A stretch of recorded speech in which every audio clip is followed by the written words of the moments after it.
தமிழக வெற்றி கழகத்தின் முதல் மாநாடு அடுத்த மாதம் 23ஆம் தேதி நடக்க இருக்கும் நிலையில் இந்த மாநாட்டுக்கு அனுமதி வழங்குவதில் இழுபறி நிலை ஏற்பட்டுள்ளதாக தகவல் வெளியாகியுள்ளது. நடிகர் விஜய் கடந்த பிப்ரவரி மாதம் தமிழக வெற்றி கழகம் என்ற அரசியல் கட்சியை தொடங்கிய நிலையில் கடந்த வாரம் கட்சியின் கொடியை அறிமுகம் செய்து வைத்தது, கொடியையும் ஏற்றி வைத்தார்.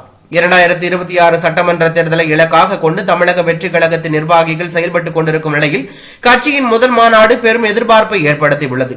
தமிழக வெற்றி கழகத்தின் மாநாட்டிற்கு அனுமதி கோரி விழுப்புரம் ஆட்சியர் மற்றும் எஸ்பி அலுவலகத்தில் அந்த கட்சியின் பொதுச் செயலாளர் ஆனந்த் கடந்த வாரம் மனு கொடுத்து இருந்தார்.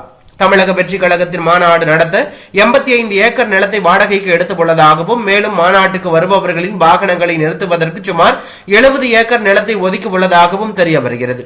தொடர்ந்து மாநாட்டுக்காக குறிப்பிட்ட இடத்தில் காவல்துறை அதிகாரிகள் விழுப்புரம் மாவட்ட ஆட்சியர் ஆய்வு செய்திருந்த நிலையில் அனுமதி வழங்குவதில் இழுபறி நிலை ஏற்பட்டுள்ளதாக ஒரு பரபரப்பு தகவல் வெளியாகியுள்ளது.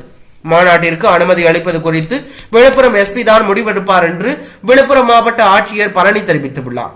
மாநாட்டிற்கான பாதுகாப்பு ஏற்பாடு, போக்குவரத்து மாற்றம் மற்றும் ஒழுங்குமுறை குறித்து எஸ்பி ஆய்வு செய்து முடிவு எடுத்து அறிவிப்பார் என்று மாவட்ட ஆட்சியர் பழனி தகவல் தெரிவித்துள்ளார்.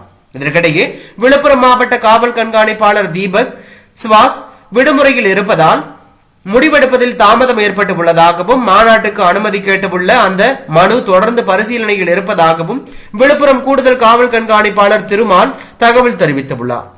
மேலும் விடுமுறை முடிந்து நாளை விழுப்புரம் காவல் கண்காணிப்பாளர் தீபக் பணிக்கு திரும்பிய பிறகே முடிவு எடுக்கப்பட்டு அறிவிக்கப்படும் என்றும் தகவல் வெளியாகி பரபரப்பை ஏற்படுத்தியுள்ளது.